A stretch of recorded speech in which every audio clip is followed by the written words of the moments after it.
Hi, this is Brian Ensminger from the Engaging Missions Show, and you're listening to Fire on Your Head. Dropping some knowledge and a little love. This is the Fire on Your Head podcast with your host, Steve Bremner. Steve Bremner, missionary to Peru and blogger at stevebremner.com. The podcast where we tackle gray areas your pastor doesn't talk about. Ladies and gentlemen, Steve Bremner. All right, greetings, friends. You're listening to Fire on Your Head. And with me today, I've got a man by the name of Chad Kidd. And it's kind of interesting how today's show has come about. We've got a mutual friend in Stephen Crosby, I believe. And I don't know how long you and I have been friends on Facebook, but I guess we've been friends on Facebook for a while. And I think Stephen Crosby shared a link to your book. It was either free or it was cheap or something, because I grabbed it just because he was recommending it. And I don't do that with just every book that I see somebody share on Facebook, or I would have no money to do so. So I got my hands on a copy of it, and I was double checking this morning. You are selling it for $2.99, so I probably bought it without thinking, and I put it directly on my Kindle. I planned on reading it right away, but I just started reading it recently when I learned that Chad, you joined, or maybe you can fill in the gaps for how we got in communication. I had posted a podcast with Dan Daly, and I started getting feedback from people. That was the one about being done with church.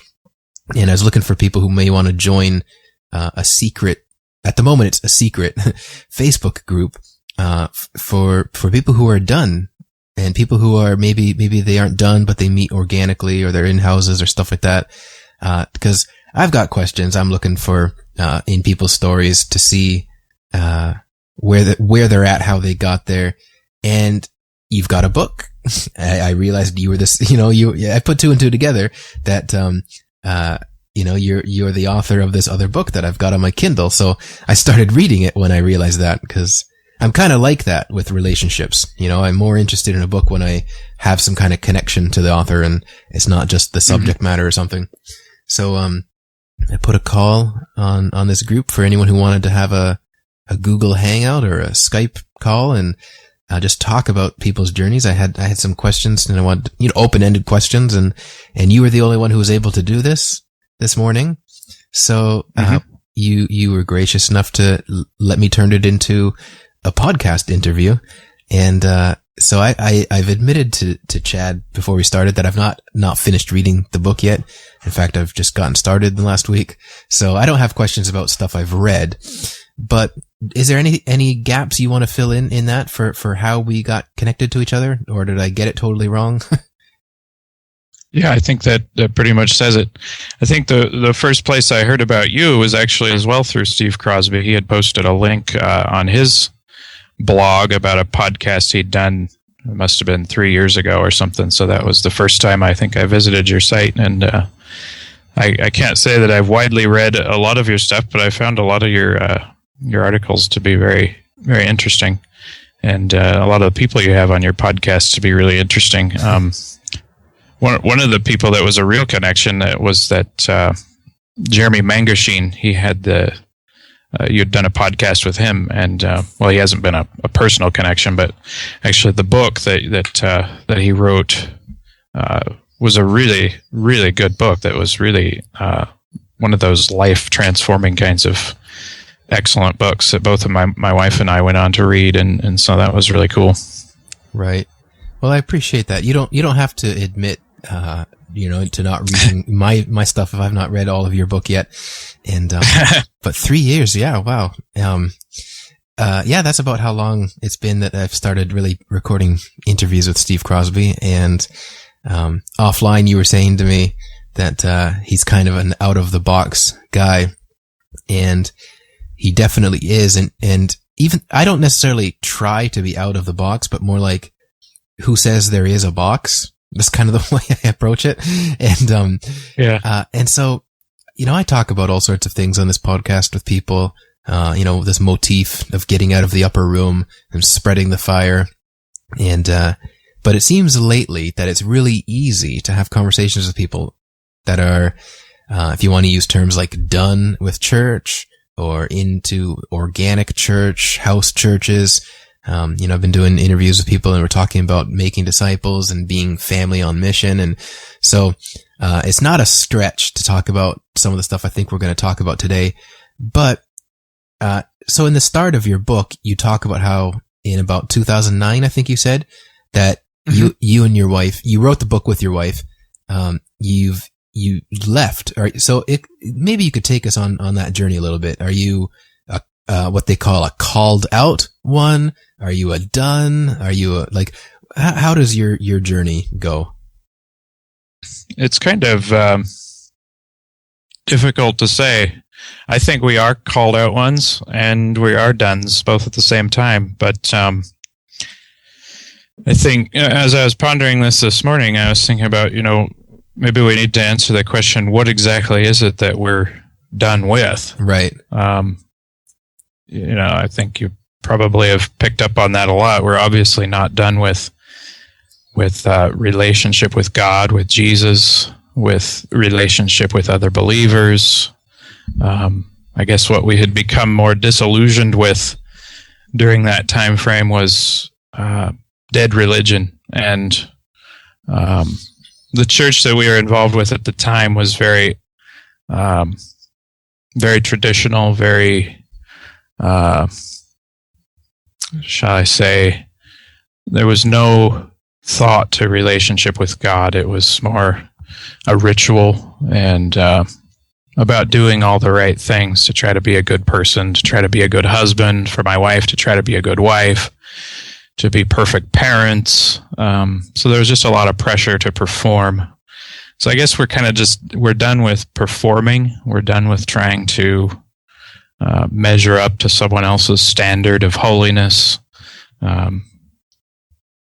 We're just all about, in the last 6 years, just really growing in and in our relationship with God, with our relationship with our family. My wife and I had a lot of kinks to work out in our relationship over the first couple of years of that, just really getting to know each other, really, and get to know our children in a different way than than we had before. So I guess if you were to define what we're all about now, it's all about relationship. A relationship with God, relationship with people.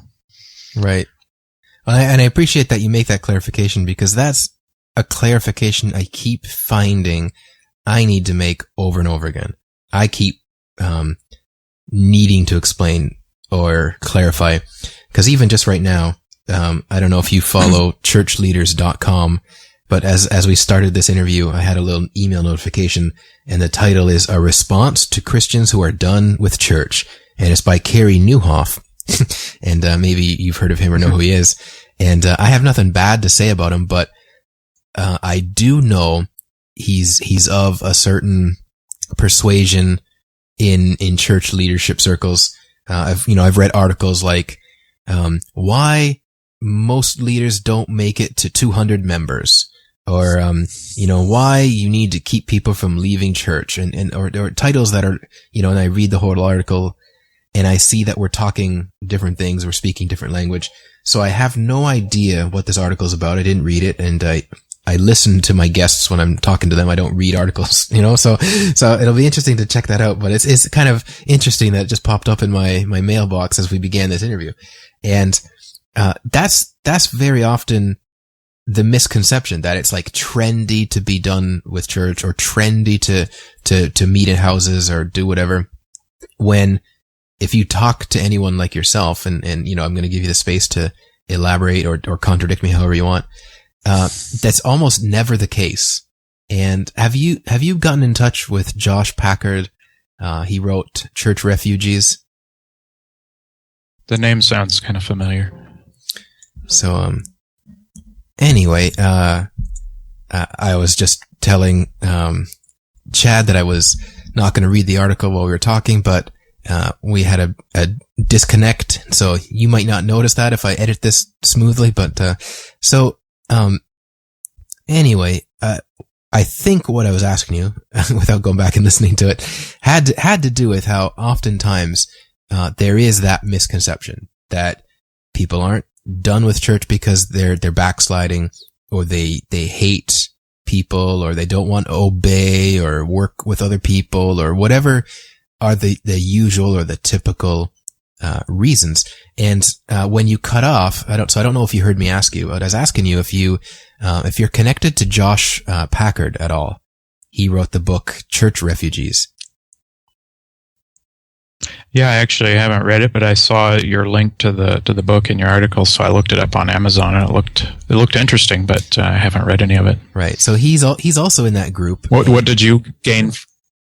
What did I gain from it? Well, that's where I'll go with this with you. He's going to come on the podcast very soon. We just need to schedule a time.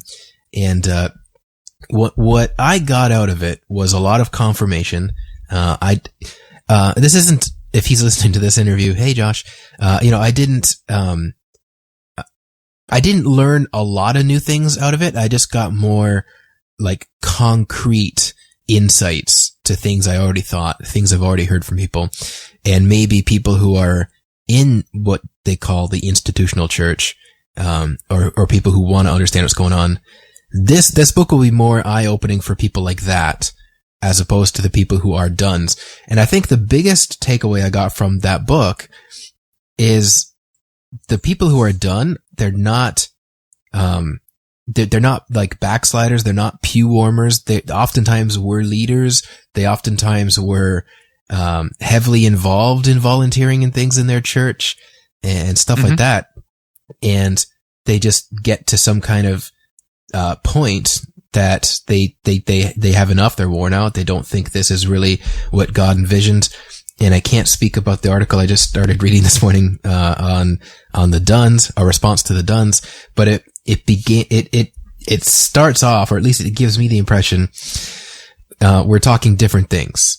Like we're people who say, yeah, I'm not done with God. I have a relationship with other believers. we just meet in homes, or we do this instead, or it doesn't matter what time of the week it is. And the people who, that is their job or their profession or their status, it's kind of harder to look beyond those lenses, right? So I'm going to be careful what I say about the article I was reading. I'll post it in our group and see what people say. But anyway, I hope I'm not rambling too much, because that's having the internet cut off partway through my question to you. I might be repeating myself a little bit for your benefit. But do you encounter that a lot in your life, in your journey, in your interactions with other believers who, like, they don't have a grid for that? Like you're saying, well, I use a Mac, and they're trying to put Windows on your operating system. They just don't, have a way of relating to it. And I'll quit talking here. Yeah, absolutely. I think that I encounter that to some degree. Not so much these days. I'm kind of thinking that this way of thinking of being done with institutional church, or not attending a regular Sunday morning service, it seems to be becoming more accepted. Kind of like the homeschooling movement, for instance, was very unheard of and rare before, let's say, maybe 1995 or 2000. But it was just a rare thing where maybe missionaries' kids were homeschooled because they couldn't send them to school or things like that. But these days it's become, especially in the United States, so popular that it's generally accepted, and people don't really frown upon it too much unless they're anti-homeschooling. But so I kind of compare that and the leaving the institutional church, because homeschoolers as well have kind of left the institution, so to speak, of public schooling, and wanting to do things in a different sort of a way, wanting to train our kids differently than what the system wants to put into them. There's a lot of things that they'd really like to, whether you want to believe it or not, they want to sort of brainwash our children. Yeah. Right. Well, I don't have anything to say about homeschooling yet because our daughter's only a year and 9 months, or I'm trying to do the math in my head. She's 20 months old, whatever that is in a year in a what. Mm-hmm. And so we don't have any opinion about homeschooling or public schooling or anything yet.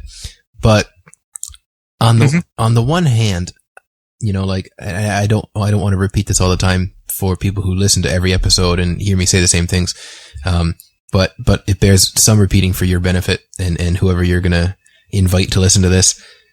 I'm not even technically a done. You know, like I've got my foot kind of in one foot in both aspects of life. And it took me about a year to realize, oh, we're technically not meeting in buildings either, or we're maybe house church, or we're whatever, or, you know, like when I was in Bible school, our church services were in the evening because we were part of another church. And, you know, I'd have friends instant message me like, so how was church this morning? I didn't go. What? I thought you were in Bible school.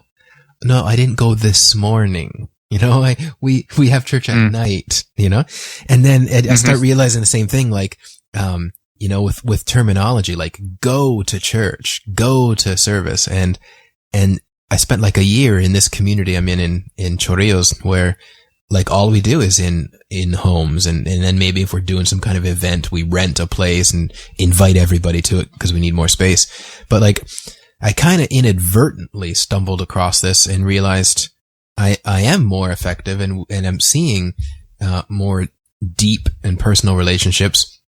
And so I wasn't branding myself like I'm done with institution, but because I'm exploring this stuff and I'm looking at how discipleship works. Yeah, we don't really need building. We don't need, you know, wasting our resources in building something when we can invest it in more direct way, you know. So like we're exploring those kind of things just by the nature of what we're doing. And you know, Chad, I just seem to start attracting like, you know, flies on horse manure. Okay. Maybe that's a bad analogy, but I just seem to start attracting people to my blog, to the podcast, whenever I touched these topics. So, your book automatically became something like if Steve Crosby's recommending it and it touches these things, then yeah, I'm reading it. And so tell me how the book came about. Like, is it, like an overflow of, you know, the types of things you've been, experiencing or wrestling with or encountering? Is it just, are you a writer and you always planned on writing something like this? Like, how did this book come about? Yeah, really, it's just something that God asked us to do. My wife, I think, is the one that really heard from God first about it. And so really, it's just a download of a lot of stuff that we've learned over the years and our experiences, things that God has shown us. You'll see there's a lot of things that God speaks to my wife in more supernatural ways than he does to me in general. So there's a lot of things like that are very interesting in the book as far as encounters that she had with God, dreams, visions, just stuff that he's shown her. Many times it was before any of this stuff ever, you know, the done stuff or the anti-institutional or anything like that ever even became popular. It was even on our radar. We didn't even know that any of this existed until maybe 2009. But some of these dreams and visions and things that God had shown us were back in early 2000, you know, late 90s and things like that. So, right. So what kind of things do you cover in the book? You have to remember you're talking to a guy who hasn't read it yet, because it strikes me that it's not specifically or exclusively about like being done with church, you know, like Josh Packard's book, very straightforward to the point, data that he's processing of what people say who are church refugees. But, but in general, how would you describe your book? Like an elevator pitch, you know, if we cross paths in an elevator, you had 30 seconds to pinpoint what somebody is going to get out of reading this.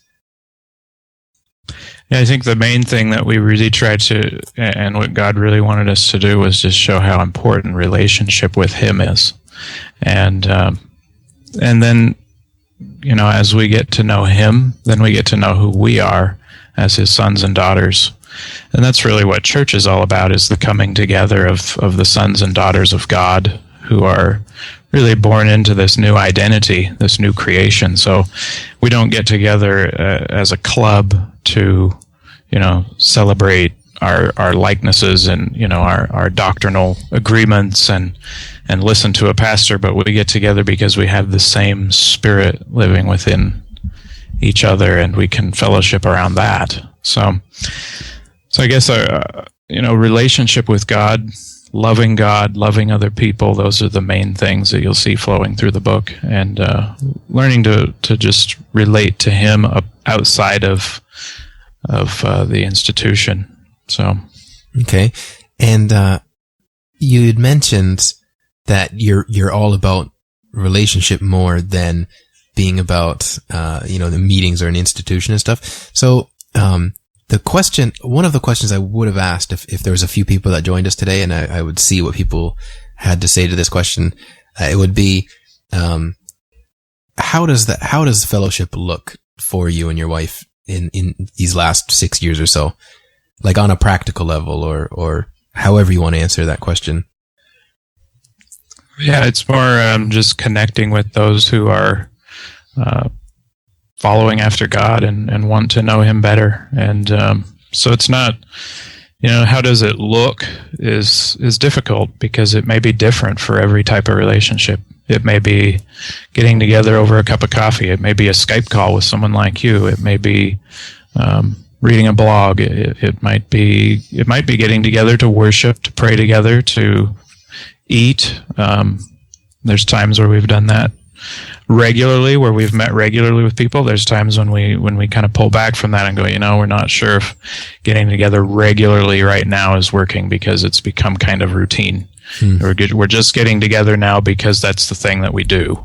Right. So, we want to be led by the Spirit, in the sense of, what's the Spirit leading you to do, and what's the Spirit leading me to do, as far as, is this a good time to get together? What's God been speaking to you about? Asking each other those kind of questions, and instead of, hey, now is the regular scheduled time to get together, and so now that's what we do, and then we go through our routine. Right. When Dan Daly was on and we were talking about Hebrews 10, is it 24? He called it like the Billy Club of Hebrews 10:24. Like, well, don't you know it says, we're supposed to not forsake the assembling of ourselves together. And nobody in first century Christianity would have been thinking that admonition from Paul was referring to make sure to be attending this routine once a week meeting, sitting in a wooden pew or a folding chair or whatever your church does, and listening to someone exposit and a worship team play music. Nobody would have been interpreting it that way, right? So, because that's not how they were doing it. But so when someone hits you with that Billy Club, like how, I guess that's another way of asking the same question. So when someone tries hitting you with that Billy Club, how does that impact you? What's your reaction or response to help? I assume to help them understand what you're doing. Yeah, that's a really common question for sure. And what I tend to look at is, what exactly does it mean to assemble together? And what does it mean to forsake fellowshipping with one another? Does that mean, as you said, looking at the back of one another's head, or at least listening to a teaching, or getting together to go through our morning ritual on Sunday? I don't think that's what Hebrews was talking about at all. I think it was talking about, those relationships and those connections that bring life, and pulling back and isolating ourselves, and forsaking relationship. And I think there would be a disconnect with God first before you would desire to forsake relationship with other believers. So it would point to a deeper root issue, in my opinion. Right. The last episode that I recorded with someone was with Dan.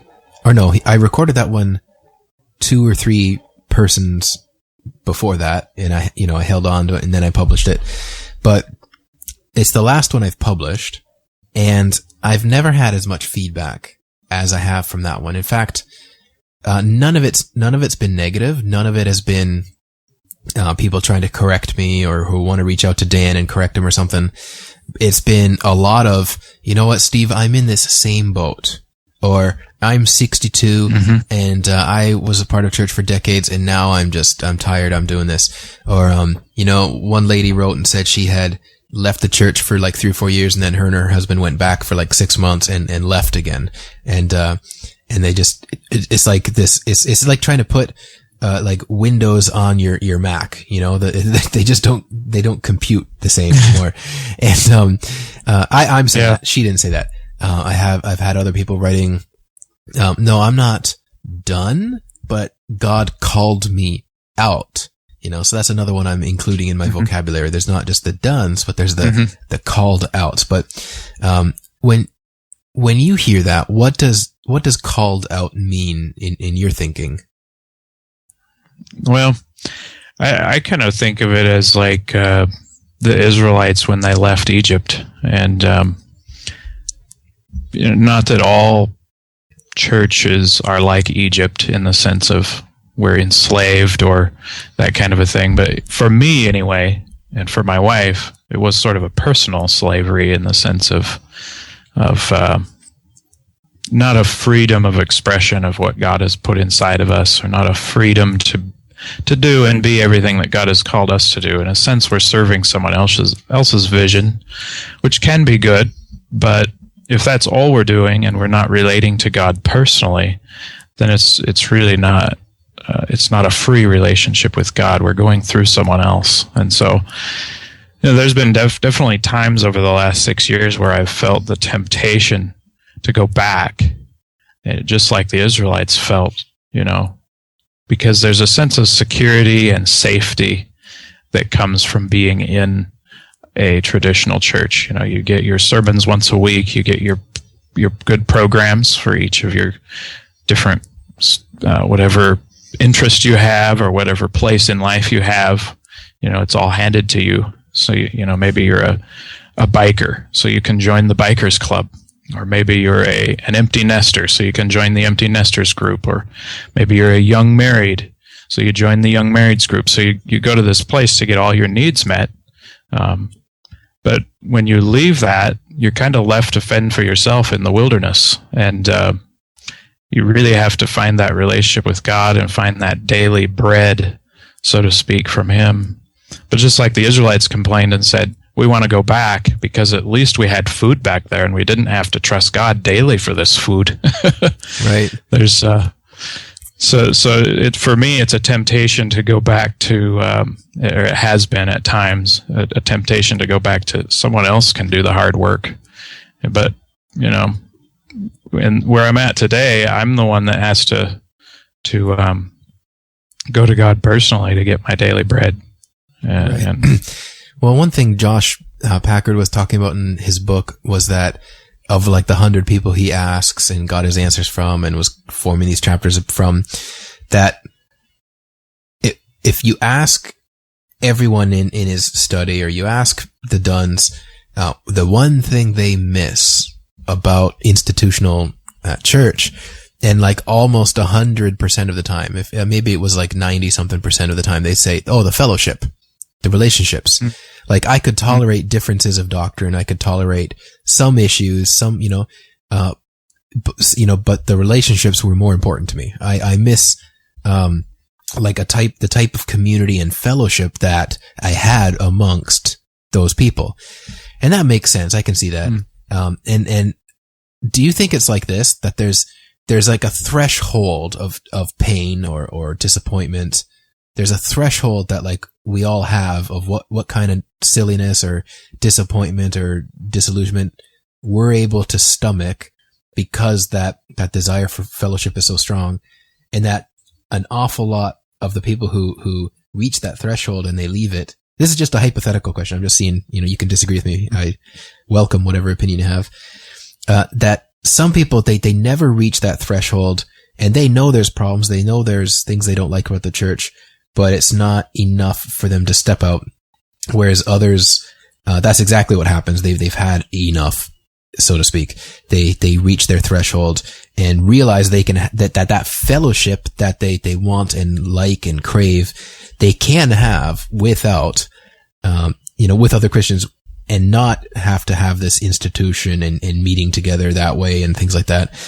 Do you think something like that plays a part in it? Yeah, absolutely.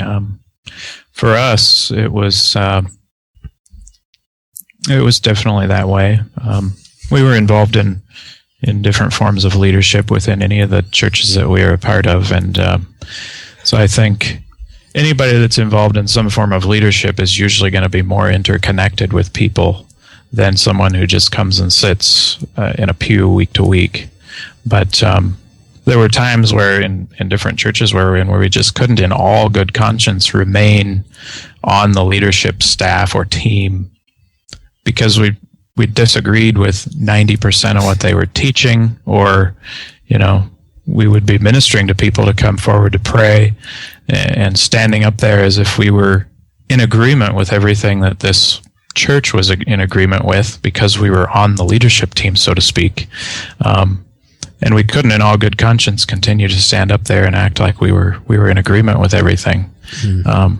We just had too many differences, too many different ways of thinking that didn't line up with wherever we were at. The last one I mentioned, I don't know if it was before we started recording or not, but they were very anti-Holy Spirit, very anti-relationship with God. It was all about, we have the Bible and that's it. God doesn't speak to us anymore today.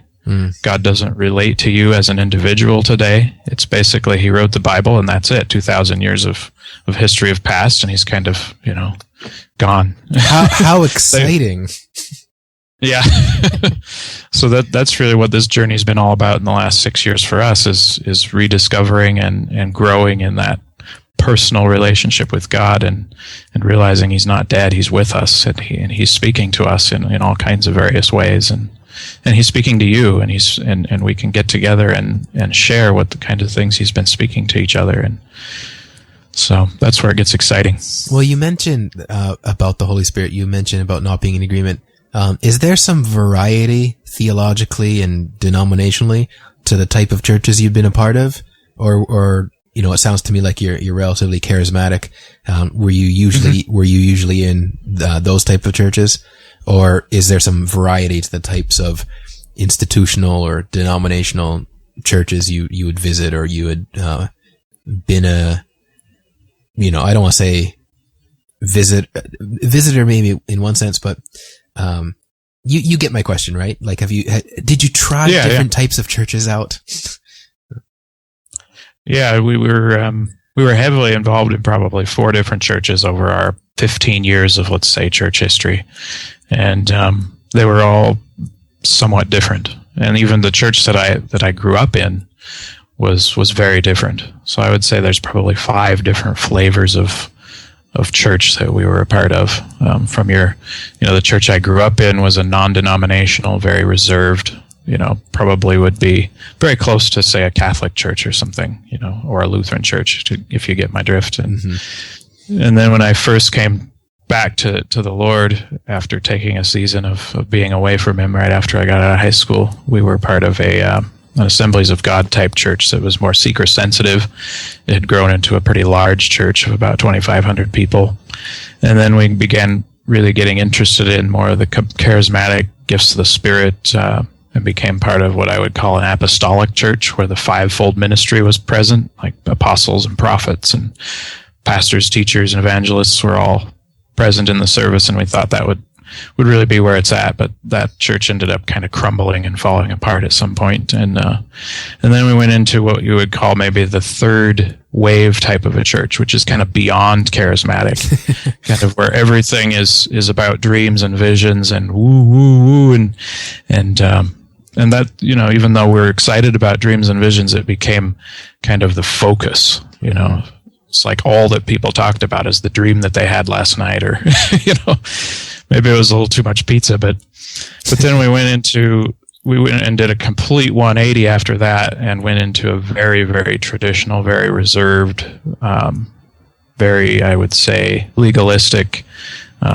You must have like 10 children and homeschool, and you must wear dresses, and you must bake your own bread, and you must live on a small farm in order to be holy. So it was kind of a strange twist, a strange change of direction. But that's kind of, after that is where we kind of decided we're done. Right. I grew up in a Plymouth Brethren church, and then I went to Bible school in Pensacola, Florida, like at the tail end of the Brownsville revival. So like just totally worlds apart.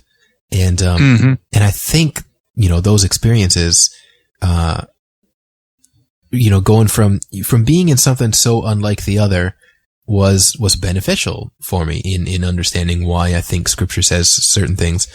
And I remember, when I went back to Canada, for about 3 or 4 years, I still kept going to that Plymouth Brethren church, even though there's a world of differences of theological opinion. But because I had all these relationships, because I'd been there for so many years, leaving that church over theological differences was never on my mind. You know what I mean? Like, I don't know if you feel like very similar, but I basically stayed there for about 3 or 4 more years, until I kind of got invited to find another home church. I was going to become a missionary in, Holland, and I first went on an internship, and I remember, and I'm being careful how I choose my words because I still have these great relationships with many people there. But I remember, so my mom got healed of fibromyalgia at this, crazy charismatic church outside of town, right? Wow. And, the type of church that, like, I'd already heard a lot of bad stuff about through rumors and hearsay, And, and if anyone listening, to this has read my book on speaking in tongues, I'm talking about this church where, I'd heard people tell me about it, but they'd never been to it themselves. They just repeated rumors and stuff. But like, so you don't just like admit to anyone you went to that church, but like to come back healed of something is like a big deal. And I was about to go to Holland a few months later on an internship, and I was asking my church to like support me and stuff. And they basically handed me a letter, and they were like, we think it would be better for you if you found another home church. And I read that, I read that letter like 600 times trying to figure out if they were asking me to leave or just saying they weren't going to support me anymore. Cause that phrase, find another home church. So like I did, I went to the next place all my friends went to. Like all my, this is my early 20s, and a lot of my college aged or university friends, they were going to this other church, attending this other fellowship. So that's where I went I didn't have a checklist of, do they believe this or do they believe that? It was, where are my relationships just naturally taking me? They're all over here.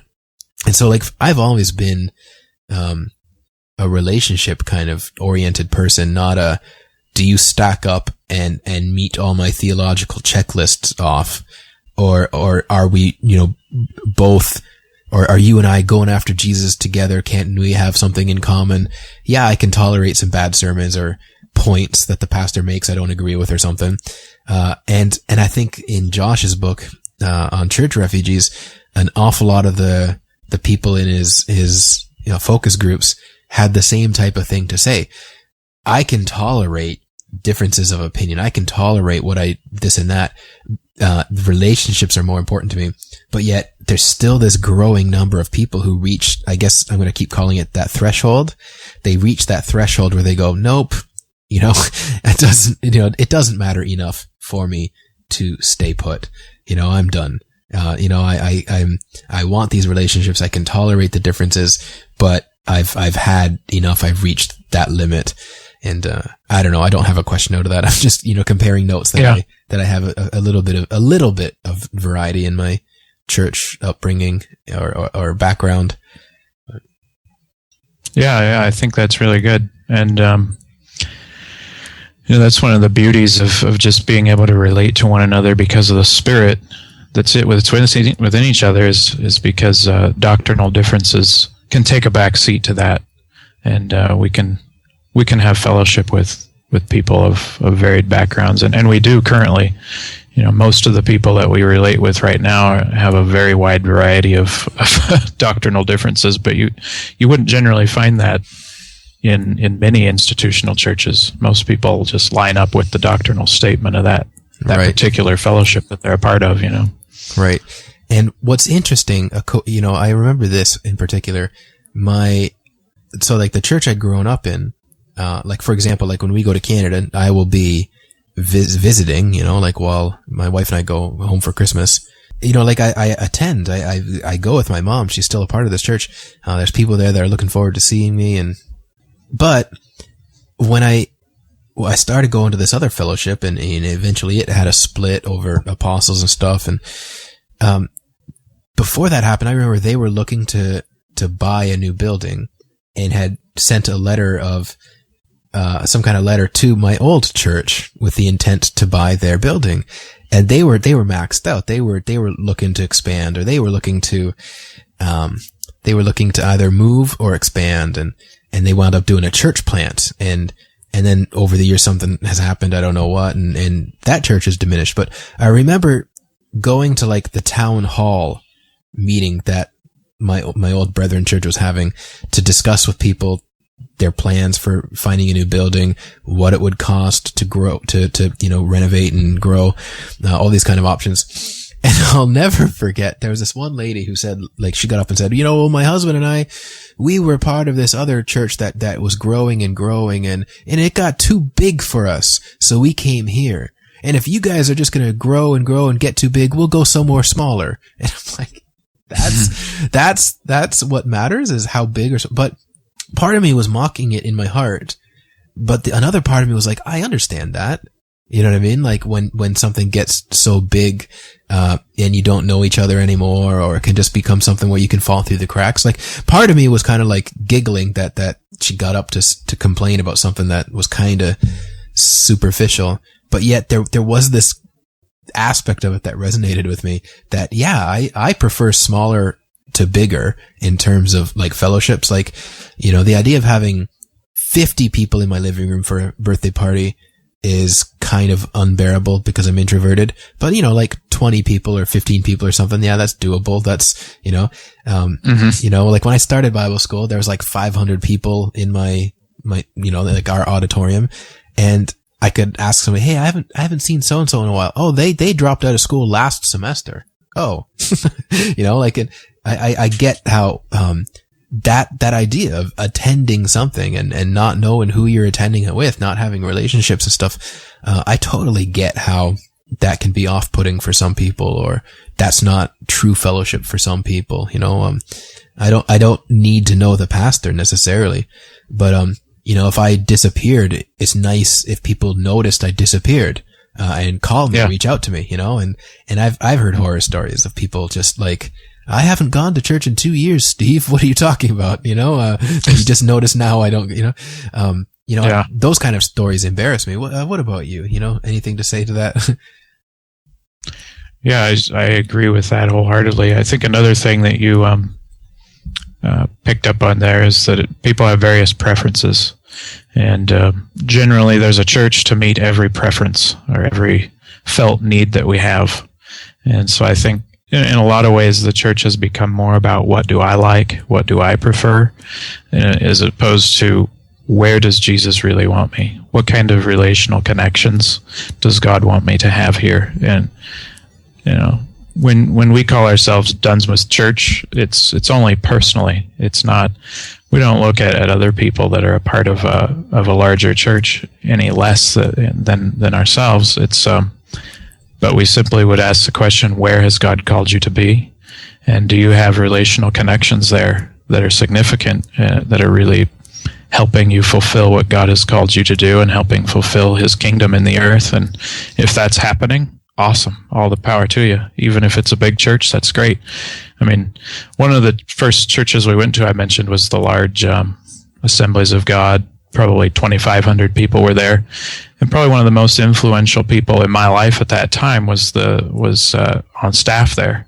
And so he was doing what God had called him to do, and he was reaching people, and he was making a huge difference in people's lives, and he made a difference in my life. So, wherever God has called us to be, we're to be some sort of a light and some sort of a testimony to the people around us, whether it's in a living room or whether it's in a large church.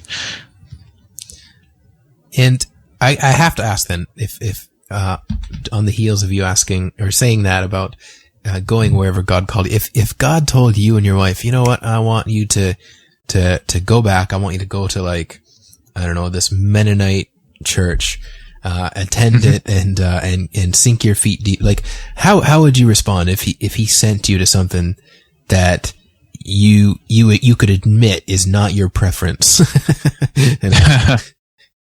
Well, whatever that looks like, I'm saying. Yeah. I think there would probably be a little bit of hesitation at first, that's for sure, in our flesh. Right. But I think, as long as we're listening to God and desiring to do what he wants, that wouldn't be out of the question for us. So, right. Because my wife and I talk about this all the time. Like, if we move back to Canada, would we go to, your home church? Would we would we church hop and look for something? Or would we try to do organic? Because, what people don't know about the type of ministry we do down here in Peru, a lot, like, from afar, a lot of people express how impressed they are, how jealous they are. They can't get something going on in their church where everyone's trying to start groups or communities and stuff. But what they don't necessarily know, and that's why if anyone listening to this, listen to the podcast I did with Mark Burgess, there's upsides and downsides, there's downsides to, organic. There's downsides to house church. There's downsides to, the type of missional community we're doing. And my wife and I sometimes, some weeks we're saying, you know what, screw this, and let's just pack up and go to Canada and sit in the back pew of some church, because I'm done with having way more people know about my life and stuff than just attending. Like, there's people who they love what we're doing for about a month and then they disappear again and go back to, attending something, because there's things that are easier about that than what we're doing. And every time I Skype with someone who wants to know, like, it's not like we're very successful or something. We're small. We're short. We have like 20, 30 people at any given time. But when people ask me, like, there's like some magic, bullet, or what's the secret to our success? There's no success, really. We just feel like we're being obedient. We're expressing ourselves in community the way we think works for all of us. But we have a lot more people leave than stay. We have a lot more people who love this idea on the surface. They get tired of church. They join us. They do what we're doing, and we're not even really showing ourselves to be like a anti-institution or some kind of support group for people who don't like churches. We're not like that, but we've had a lot of people who they try us out in their journey after leaving church or something, and a month later they disappear. It's more intense than what they were expecting. Living life on life, and we don't just have a once a week meeting, but we invite each other to our homes for meals. Or the other night we put on that Son of God movie. I casted it on my Chromecast from Netflix, and a few of us watched it together. We do informal things. We got a poker night every other week, and people on the outside think that's exciting, but they don't understand that on the inside it's headache, it's stress, there's aspects of it that are rewarding, there's aspects of it that are, I would sometimes rather attend church and go back into the system, because, even though some people complain that nobody knows who they are, sometimes I would rather not have anyone know who I am, and leave me be, and I can hear a good sermon or something. So anyway, I'm kind of rambling on, but I invited you on to talk about, your book and some of your journey. And I phrased the group we're part of on Facebook, like de-churched and unchurched conversations, or whatever I called it. And the main question is, okay, so done with church, now what? So how would you answer that question for someone who they come out of the system, if they want to call it a system, they approach you and they say, you know what, I'm sick of this. So like, now what? What do you do? How do I, what do I do now? Like, how would you answer a question like that?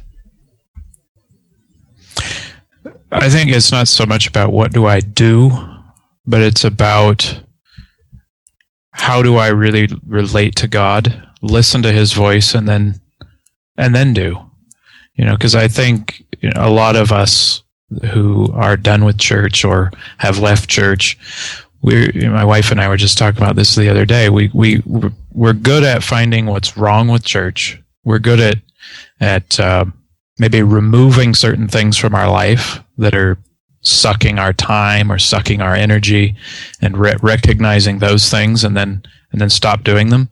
But that's a really good question. Now what do I do? And a lot of times what we do is we try to fill that with some sort of activity. Well, we don't meet in a large building. We don't meet on a Sunday morning.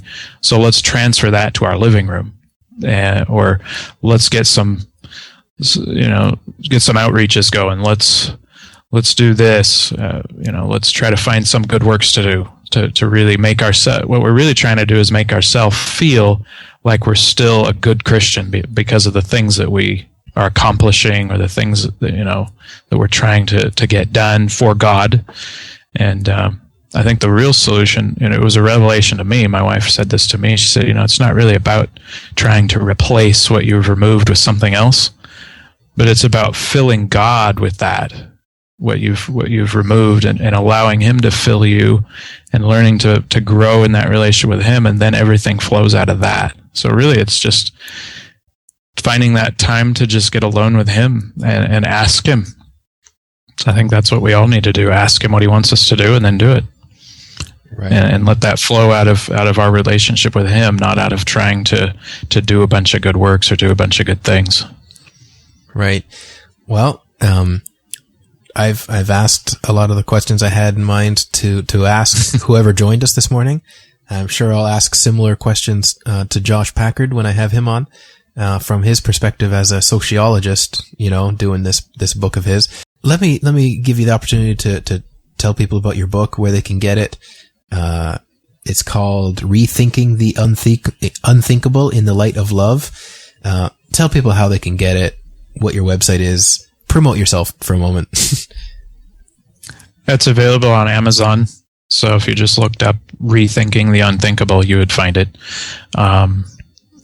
We also have a website. It is roadofthekingdom.blogspot.com. So you could look up some information about us there, read some of my blog articles I've written over the last few years. I haven't really kept up with it a lot lately, but there's some good things in there. Right. So, okay, and we'll definitely have a link to those things in the show notes. And if I made mention of this group on Facebook. It's only a secret at the moment because I'm moderator of another group or two where it just kind of turns into spamming, and people come along and post their books or their blogs and stuff, or a topic like this. I'm wanting to be careful and guard, and it's a secret right now, but we'll turn it into a closed group shortly.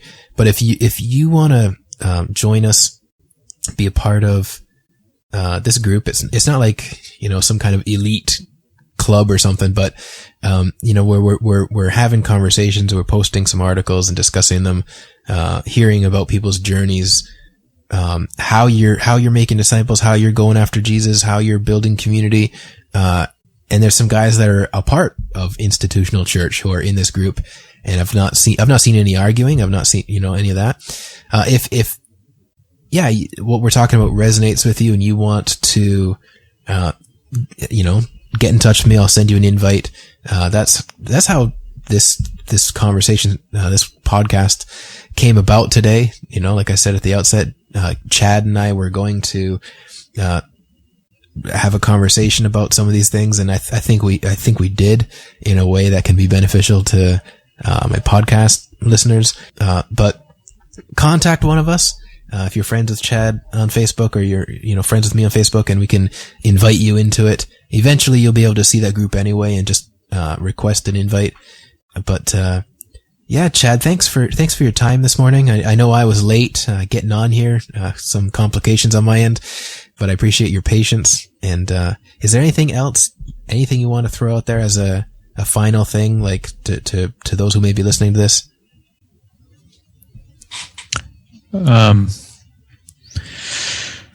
I guess probably the biggest thing that I would say is, there was, as I was thinking about this a little bit this morning, there's a part in our book where it talks about